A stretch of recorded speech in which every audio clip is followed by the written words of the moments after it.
नमस्कार दोस्तों, आज की सबसे बड़ी खबरें जिसमें हम रिया चक्रवर्ती और कंगना पे बात करेंगे, जिसमें सुशांत सिंह राजपूत वाले केस पे मुद्दे पे भी हम बात करेंगे और तमिलनाडु में किस तरीके से कास्ट एट्रोसिटी लगातार बहुजनों पे हो रही है, इस मुद्दे पे भी हम बात करेंगे। और फिलहाल हमारे सुप्रीम कोर्ट के जज अरुण मिश्रा ने किस तरीके से स्टेटमेंट दिया बहुजनों समाज के लोगों के प्रति, उसका भी हम आज मुख्य रूप से चर्चा करेंगे। जी हाँ, सबसे पहले हम आपको लेके चलते हैं तमिलनाडु में एक बहुत ही भयावह घटना सामने आई है, जो लगातार सिर्फ तमिलनाडु की बात नहीं है, लगातार ये हर एक प्रदेश से, भारत के हर एक राज्य से लगातार ये चीजें हमारे सामने आती रहती है, जिसमें कुछ अपर कास्ट के लोगों ने दबंगई गिरी दिखाई है।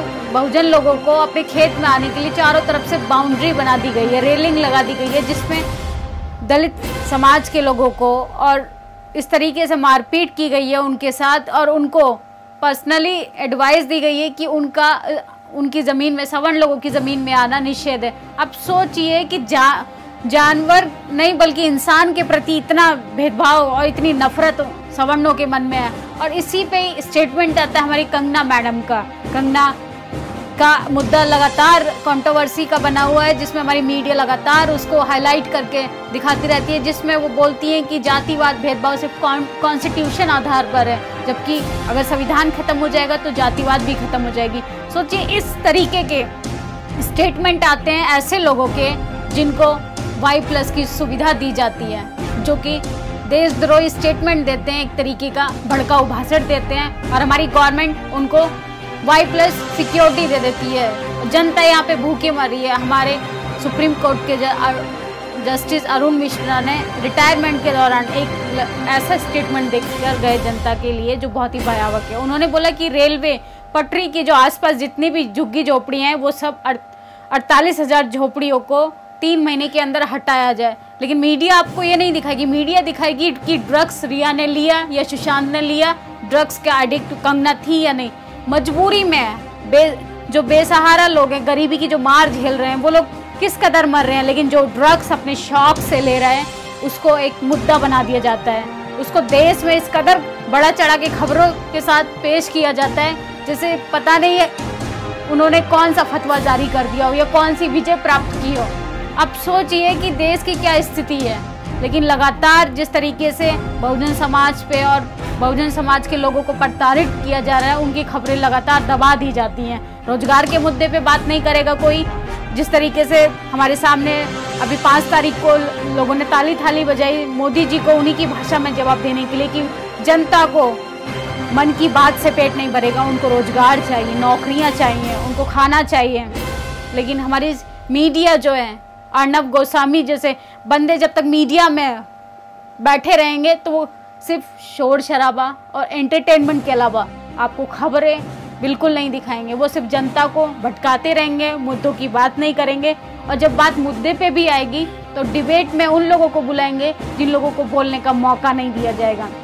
अब सोचिए किस तरीके से मीडिया का बहुत बड़ा रोल है, जो खबरें जो हमारे देश में हो रही हैं, क्राइम को एक तरीके से बढ़ावा देती है। अर्नब गोस्वामी हो, कंगना हो, और चाहे कपिल मिश्रा हो, ऐसे लोग जिनका भड़काऊ भाषण देने में और लोगों को लगातार धर्म के नाम पे, जाति के नाम पे लड़वाने में उनको सरकार हमारी Y+ सुरक्षा देती है। सोचिए आप। और आज मैं आपको एक अपना पर्सनली एक्सपीरियंस बता रही हूँ कि मैं घर से ऑफिस के लिए आ रही थी, जिसमें ट्रैफिक वालों ने मेरा चालान कर दिया। लेकिन जब पुलिस वालों से मैंने बात की, ट्रैफिक पुलिस से, वो ट्रैफिक पुलिस वाले का रिस्पांस होता है कि हमें भी ऊपर जवाब देना होता है, हमें भी ऊपर पैसे देने हैं, इसलिए मैडम हम कुछ नहीं कर सकते, हमारे हाथ में कुछ नहीं है। अब सोचिए कोरोना जैसी महामारी है इस देश में, और किस तरीके से जनता से वसूली की जा रही है। सीधा तौर पे एक तरीके से गुंडागर्दी है, और ये गुंडागर्दी पूरे देश में छाई हुई है। लेकिन इस पे हमारी मोदी गवर्नमेंट कुछ नहीं करेगी, और ना ही वो सिर्फ रिया कंगना और सुशांत सिंह राजपूत से मुद्दों से जनता को विरमित करती रहेगी। असल में ये मुद्दा सिर्फ ठाकरे का और भाजपा का है, लेकिन रिया और कंगना को लेके ये सिर्फ एक रोमांचक तथ्य देने का मसला बनाया जा रहा है, जिसमें कि बहुजन जितने भी लोग हैं ना रोजगार की बात करें, क्योंकि रोजगार की बात करेंगे। आज रात 9 बजे 9 मिनट के लिए मोदी को एक मुंह तोड़ जवाब देगी जनता, क्योंकि भुखमरी, बेरोजगारी, हर एक चीज का निजीकरण कर रही है हमारी सरकार। किस तरीके से जनता बेबस, लाचार हो रही है और मरने पे मजबूर हो गई है। अभी हाल ही फिलहाल में बीटेक का एक स्टूडेंट नोएडा में सुसाइड कर लेता है। किस लिए? क्योंकि उसके पास रोजगार नहीं है। अब सोचिए किस तरीके से हमारी, पहले तो किसान लोग फसल खराब होने की वजह से मरते थे, गरीब भुखमरी से मरते थे, लेकिन अब इस देश के युवा लोग भी मृत्यु का शिकार हो रहे हैं। सोचिए, जिस देश का युवा व्यक्ति मरने के लिए इतना ज़्यादा डिप्रेस हो और मृत्यु का शिकार हो, उस देश की स्थिति क्या होगी।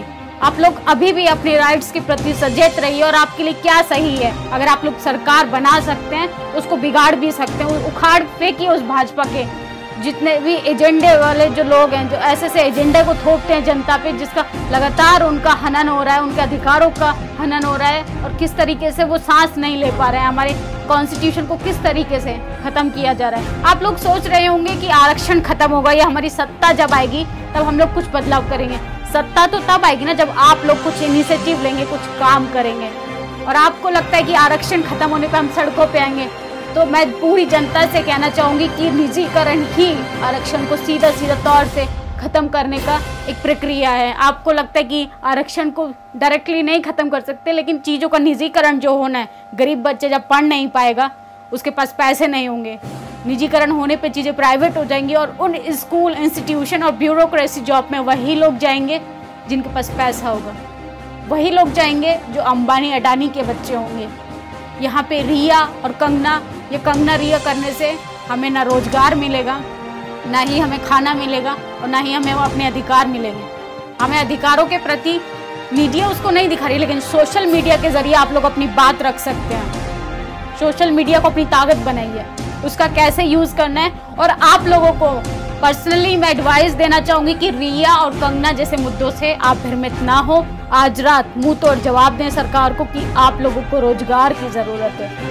जब तक रोजगार नहीं होगा तब तक आप कुछ नहीं कर सकते। सरकार, जो लोग शौक से ड्रग्स ले रहे हैं उनकी खबरें बनाती रहेगी और जो लोग भूखमरी से बेचारे लाचार होकर मर रहे हैं दिन ब दिन, उन पे वो बात नहीं करना चाहती। आप लोगों की क्या प्रतिक्रिया है? अपनी राय जरूर दें। धन्यवाद। नेशनल दस्तक की आपसे गुजारिश है कि अगर इसको बचाना चाहते हैं तो नेशनल दस्तक को सब्सक्राइब करने के लिए रेड कलर के सब्सक्राइब बटन को